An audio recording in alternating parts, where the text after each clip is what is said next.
there. Welcome to Jewell Jabber. We are on call number 23, and Xander has props, which... It's a DVD logo.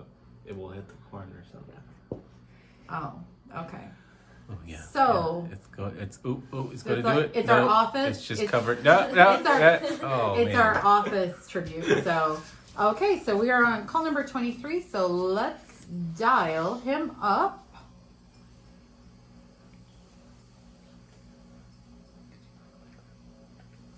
You whispering behind camera? It's really inappropriate, guys. Okay.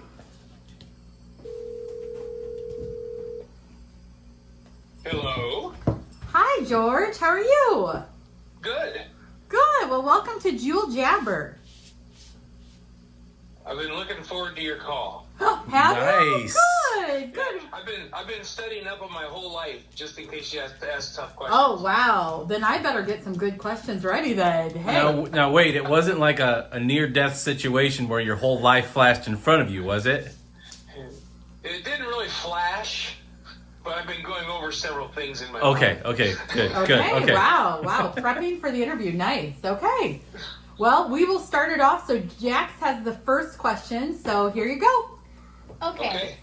Would you rather always write with your wrong hand or always write with your eyes closed? Oh, I'd rather write with my eyes closed. Really? What Yeah, are you? I mean, being a mechanic and doing what I do for a living, I do a lot of things without being able to see it, and I can do it by feel a lot easier. And writing with my wrong hand is something I've never been able to do very well. In fact, I almost can't do it at all. But I could do it. I could write blind a lot better. So you think you could write like out a sentence with your eyes closed? Yes, I think so. Are you right or left-handed, George? I'm right-handed. Did you have to study that question? My wife just pointed out. That it doesn't matter which hand I write with. You can't read it anyway. Thank you. I'm with you, George. That's nice. Okay, well, good answer. I've always been told I have a doctor's signature without the degree. Or the paycheck. Or the paycheck, yeah, that's right. Or the pay, yeah. Okay, so question number 2. So Zan, you are up. This one has to do with you and cars. What's the weirdest car you've ever done anything to? Ever done anything to? Worked on. Worked on. Yeah. Well, I'd say worked on. The weirdest car I've ever worked on. I would say probably the oddest car I ever worked on. I owned a 1968 Cadillac ambulance when I was in high school. An ambulance? Yes. Oh. Like the Ghostbusters ambulance. Nice! No way. Yeah. You owned it? It was 7 feet wide and 25 feet long. Had the sirens on it and everything. And you owned it? I owned it, yeah. I traded a 1968 Plymouth Valiant for it. Do you have any pictures of it, George? No, I don't. Bummer. I wish I would have. I had big plans for it. I was going to paint it black, and I was going to call it the Grim Reaper. Yeah, because it would look like a hearse.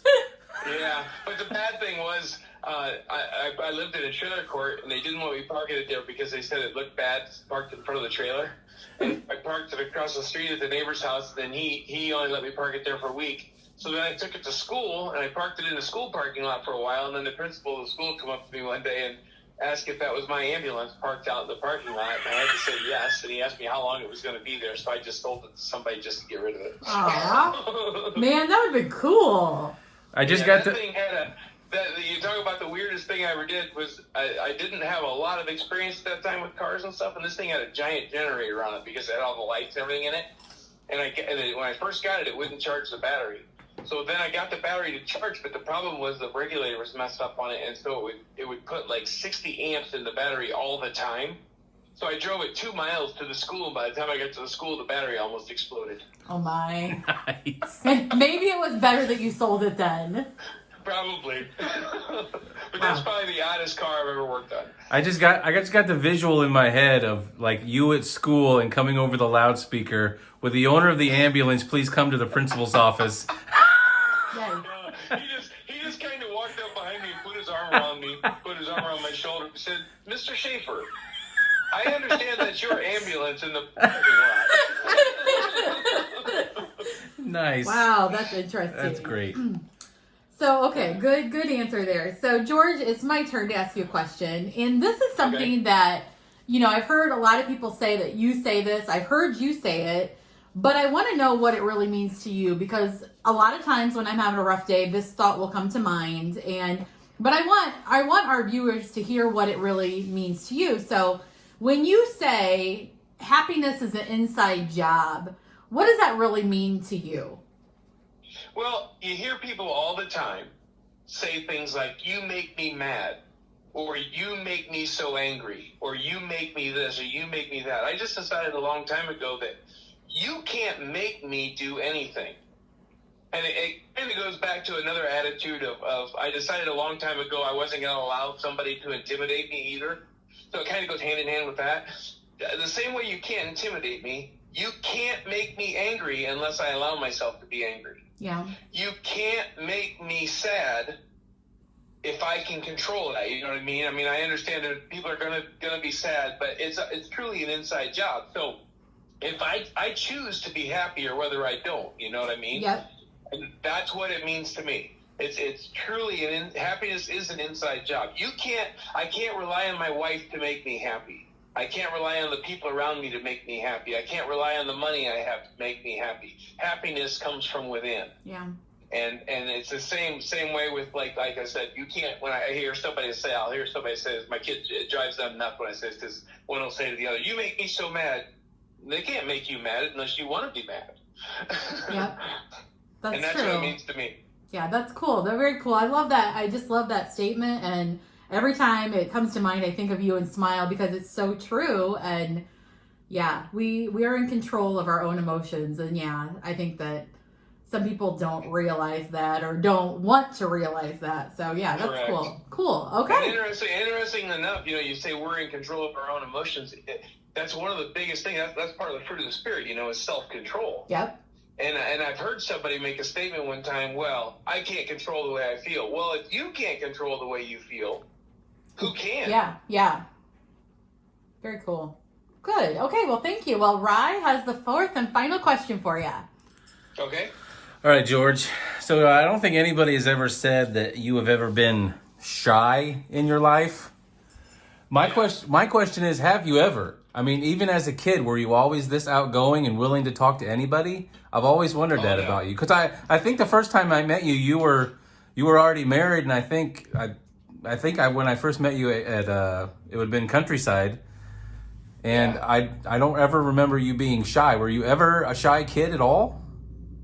Yeah. There was a time when I was like a lot of guys. I was afraid to talk to girls, and things like that. In fact, interesting conversation. The first conversation right before Rhonda and I started dating, I was so shy about it that I couldn't even come out and tell her I liked her. So the conversation went something like, well, what if somebody likes somebody else, but you weren't sure? You know what I mean? And it was like a half-hour conversation, because either one of us wanted to tell the other one that we liked him because we were afraid to. So yeah, I was not always this outgoing. There were some times and I think I started being outgoing just to kind of cover things up a little bit. You know what I mean? But, right. I don't know. It's just something I kind of had to get over in life. And I decided a long time ago when I became a Christian, I decided that whatever I needed to do, I was gonna, if God wanted me to do it, I'd try it and see how it worked out. And so that was another thing I had to get over with. You can't be a shy individual and be able to speak in front of people very True. well. Yeah. And so that's part of that too. Getting over all that, being able to speak to people and that kind of thing. But yeah, I haven't always been this outgoing. Now I have had people tell me I've always been kind of strange. Aren't we all? Just a little weird? In our own ways, yes. Absolutely. For Absolutely. Sure. How old were you when you had when you got to know Rhonda and liked her? How old would you have been? We first met when she was 14 and I was 16. Oh. And then we didn't actually start dating until I was 17 and she was 15. Wow. And then, so you guys have been together for a long time. So that was a year. So that was a year-long awkward conversation. Yeah, sure. Believe it or not, it was, because the first time she saw me and my little brother, we had butch haircuts, which back in the day, real short hair wasn't real cool. That was the end of the day of the mullets, you know. Right. And so we had butch haircuts, and she told her friends she didn't want to go down and talk to us because we were dweebs, and she wasn't going to talk to us. And so it took me about a year to get her to where she'd even talk to me, you know. Wow. And then so then we got to where we were able to talk to each other, and then we dated. My senior year, it was in October of my senior year we started dating, and then we only dated from October until February, because I had just turned 18, and February 1st she just turned 16, and I was getting ready. She wasn't allowed to go on an actual date until she was 16. Okay. And just before we were ready to go on the date, she broke up with me. Aww. And so then that was in February of '87, and then we both saw other people and stuff and didn't talk to each other again until actually it was October of '88. Oh, wow. We actually got back together again. She ended up downtown in Defiance with a friend of hers, and I was cruising through town in my Opel GT, and I come around. The first time I saw her standing there, the second time I rolled my window down, I said, and they were getting in their car, and I thought they were leaving. I said, "Don't go anywhere, I'm going to stop." So then I pulled over to stop, and her friend didn't like me, so as I was getting out of my car, her friend was walking down to the next block. And where coincidentally I found out her boyfriend was hanging out the next block over. Robin's boyfriend was. And she was dating at the time. Scandal. And so I got out, and at the time I was a lot different than I am now. So at the time I got out, and I thought, well, this could be a good thing. Maybe he'll want to come down and fight, but he didn't. So it worked out okay. Yeah. We started hanging out. We started hanging out from then, and then she graduated. We were both still in I graduated already. She was still in high school. She graduated. That was in October of '88. She graduated June of '89, and then we got engaged around April of '89 before she graduated from high school, and then we got married in June of '90. Wow. Yeah. So Great story. Yeah, for sure. It's always interesting to hear how Yes. someone met and all that. So, well, George, thanks we actually met at a campground. Oh, so you guys didn't go to school together? No, we Oh. went to two different schools. She went to Wayne Trace, I went to Ayersville. Okay. Interesting. The only reason we even met was because in the summer of '84, her parents and my parents both got permanent campsites at this one campground.